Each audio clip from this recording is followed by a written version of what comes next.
Hey everyone, and welcome to the channel. I just finished watching the last episode of Amazon's Wheel of Time, actually just like 10 minutes ago. So I just kind of wanted to come in here and talk about some of my thoughts throughout the whole season, what I thought about it and everything like that. I am a huge fan of the Wheel of Time. It's my favorite fantasy book series of all time. I think I finished it about 2 years ago, so I don't have like the best memory of every single beat that happened, but I also have some of the perspective from my girlfriend who I watched this with, who had no prior knowledge about the series. She's just watching it with me because, we want to spend some time together and watch something. So I'm going to kind of just give some general thoughts and feelings. I'll reference some things in season 1 as well, but let's go ahead, and I want to start off in being positive because I'm sure there are going to be plenty of negative videos out there about this season. So I want to at least start off with some of the things I think they did better and what I liked.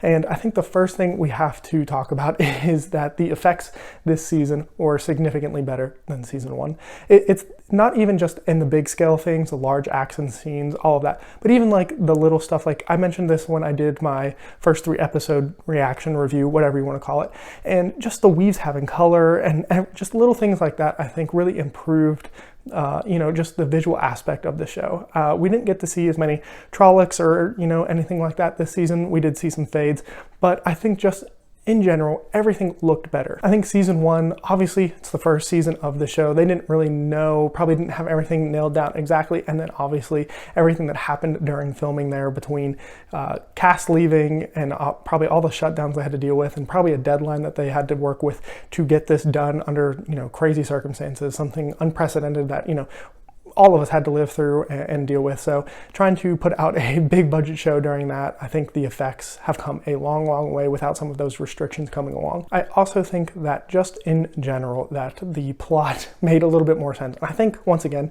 that has to do with part of the issue being in season 1 of cast members leaving. I think if they could go back in time and either recast or never have the original Matt actor leave, the first season would have ended very differently. I think characters would have been in better positions for what their story actually is during the Wheel of Time compared to where they ended up. Obviously, some of the things that happened in those, the last 2 episodes really make no sense. We're so different from what the Eye of the World was that, it was a catastrophe. And I think, I think season 2 was a much better example of, while this isn't a adaptation that I wanted, I definitely was in the camp of I want a much closer to the book adaptation. I understand that some things have to be changed. I think a good example of that is at the end of season 2, when instead of Rand fighting in the sky or whatever it's supposed to be in the Great Hunt, they get the dragon that Moran does. I think that works much better and looked way less silly than what they could have done. And I think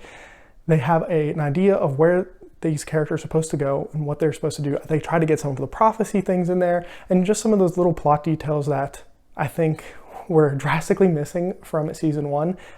They were there in season 2, and I think maybe they tried to stay a little bit more true to the books here in season 2, which is hard to say when basically in almost every episode you could look and say none of these characters were where they're supposed to be for the most part. I mean, obviously we got to a point there later on in the season where they're with the Shan-Chan, Rand is finally in Falma, all of these things. But in general, it's hard to say that when so much of it, where characters were just doing things that never happened. But I still think they tried to get to a point at the end of this season where it made sense with the books, kind of. I mean, with what happened at the end of season 1, obviously it couldn't be exactly the same. So I am thankful that at least it looked like there was a more succinct effort to get to where they were supposed to be with at the end of season 2, which is a huge improvement, especially after what happened with season 1. I think my favorite episode in the whole season, or the whole show so far, was in this season. I think that's episode 6, where we really get to see the interaction with the Shan-Chan and Egwene.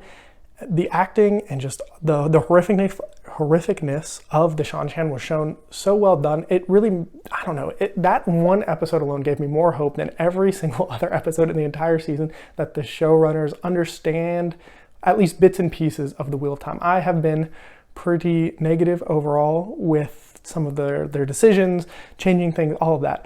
But between that and then trying to get some of the prophecy things, I think that gave me more hope than anything. That episode to me was probably like a 7 or an 8 as a TV show, maybe. Just the incredible acting of the actress who plays Egwene was great. I mean, I think that's a very hard thing to show, like it really felt to me like that she was in the pain that she should have been feeling from the collar. And I think that was just a wonderful like acting job and a pretty horrific thing to see. And while the dynamic between her and her Suldam was different than it is in the books, I still think it felt real. It felt like foreign and how it should have felt in a way. I mean, it's different, but I don't know. I was fine with the direction they were going with that. So that's just another positive there, is that whole sequence with the Suldam and Damani was just great. Let's see. One other thing I liked is we finally got a moment where Moran was nice.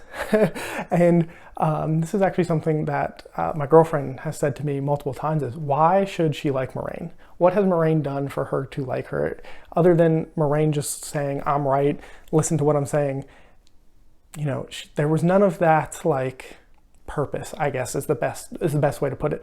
And we finally get a moment between her and Lan, which is a relationship I was super critical of in the first video I made, where the dynamic between Lan and Moran in the show was, at that point, was something I had never imagined. And we finally get that like beautiful moment, that the relationship that I always felt was more prevalent in the books between Moran and Lan, where she's like, you were always better than me, and the bond is reinstated and everything.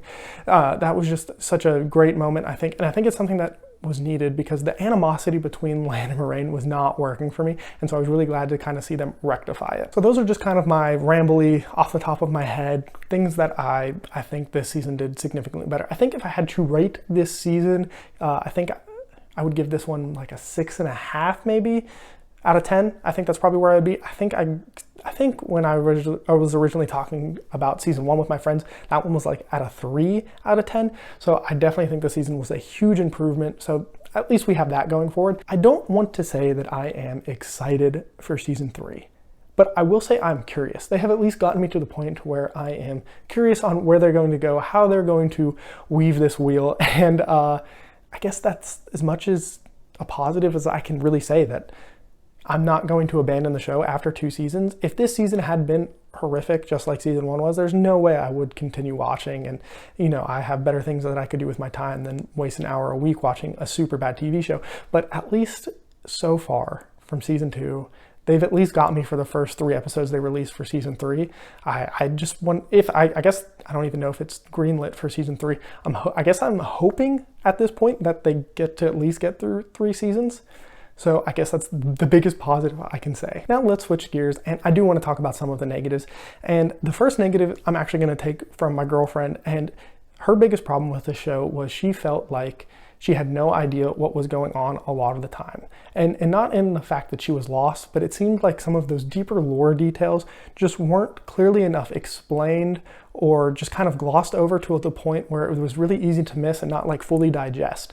So like, for example, she was super confused about what the Horn of Valir was supposed to do and like why it was so important. And I think the show did a pretty bad job of explaining like how important it is. I mean, we get some references to the heroes that are going to be there, but just that whole sequence with the horn just was really goofy. No, actually, I have a lot of problems with that last episode, especially when it comes to effects and like epicness. And but yeah, she constantly felt like she didn't have enough information to even like guess about things that were going on, or like understand and explore this world.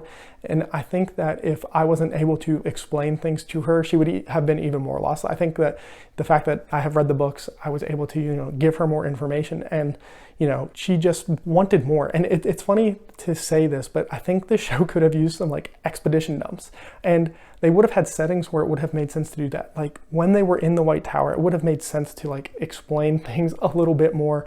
Or, Moraine is supposed to be this like guardian, guiding teacher almost kind of figure. And I think that they could have used her instead of her just being, shielded and all of that, which is another choice that I did not like. But she could have been, a guide, at least giving some exposition. Like Rand, when she's with Rand would have no idea what some of these lore things are that you get explained in the books. It would have made perfect sense for her to explain those things to him. Or if we had a Shamiel explaining things to Matt in the dream world. There were multiple opportunities, or obviously Lanfear to Rand. There were so many opportunities where they could have expanded and kind of filled out the world, which I think most people would agree is the best part, especially of early Wheel of Time, that, that information I think would build everything out and just make it feel more real and just, I don't know, better overall. I think, and this is coming obviously from somebody who hadn't read the books. She just didn't get the world building that I feel like we could get out of the show. The world building in Wheel of Time, if you've read it, is obviously amazing. And so, I think lacking some of those details hurts the story a lot overall. I mean, obviously a negative for me is, and this will always just kind of be a blanket negative for me. And, I know some people are more open to changes being made in the story. I am definitely one of those people who wanted a much more true to book adaptation. I never expected it to be page for page. That's just not, I'm not one of those people who thinks it needs to be exact. Would I love that sometimes? Yes, but I don't, that's not what I expected. But there were so many plot lines, and I wanted to forgive them for some of them being from issues in season 1, but that just make no sense, or they have really no idea what to do with them. I really think the biggest glaring issue here is Paren. They have no idea what to do with that character or his powers. I think the powers in particular, they really don't know how to handle him. And I think you kind of see that where he disappears for like large sections of this season, it felt like.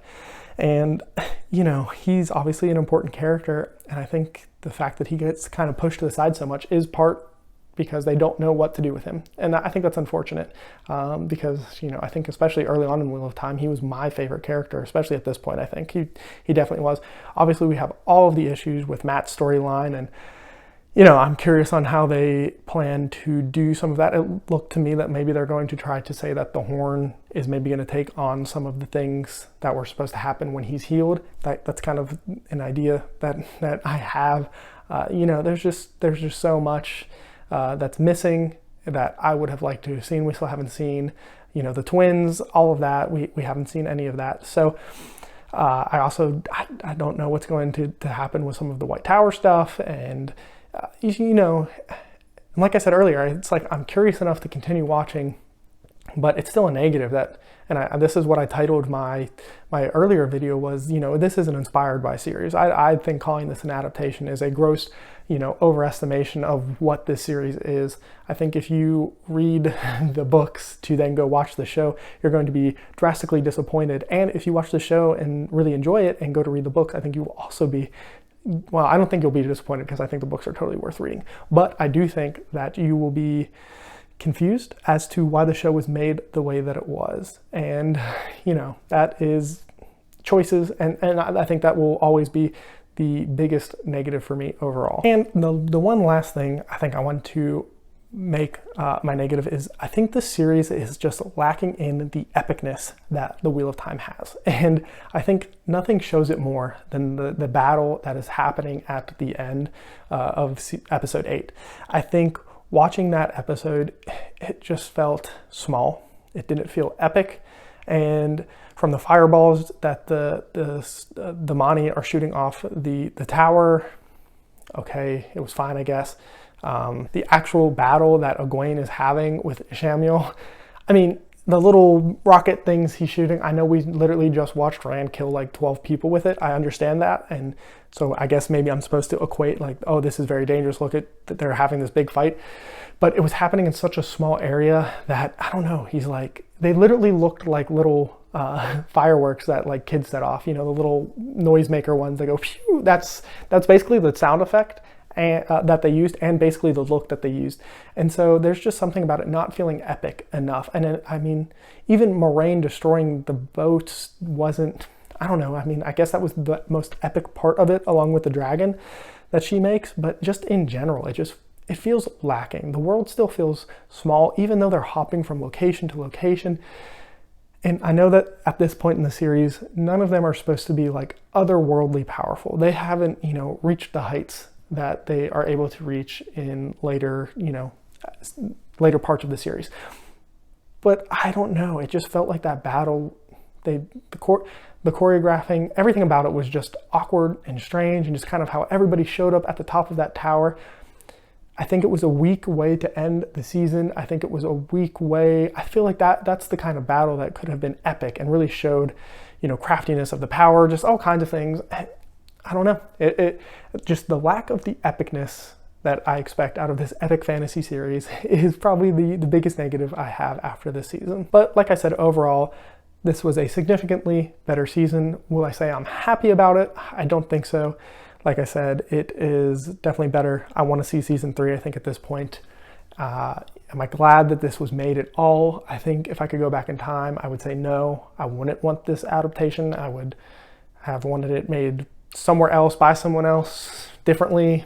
Personally, I think live action adaptations are overrated. I think for especially epic fantasy series, a lot of times some kind of animated medium is much better suited to showing the aspects of that. Like, I think magic works better. Just some of the internal struggles, especially with Rand, that we could get, I think works better in an animated series. So I mean, I know live action is kind of the end goal for a lot of series, but you know, in my happy world, I think we would have gotten some kind of animated story following the Wheel of Time. And yeah, but I guess overall it was fine. It wasn't bad. It wasn't really good. It was just fine, I guess. And I guess I want to have faith moving forward that we can get that epicness. We can get, you know, characters aligning more with the book themselves, you know. So, you know, that is just kind of my overall thoughts. Please let me know what you thought of season 2 of The Wheel of Time. I'd love to talk about it down in the comments. You can absolutely tear it apart. Tell me how wrong I am, that this was the best series you've watched in a long time, all of that fun stuff. I'd love to hear your thoughts. So yeah, leave that down in the comments below. And as always, have a good one.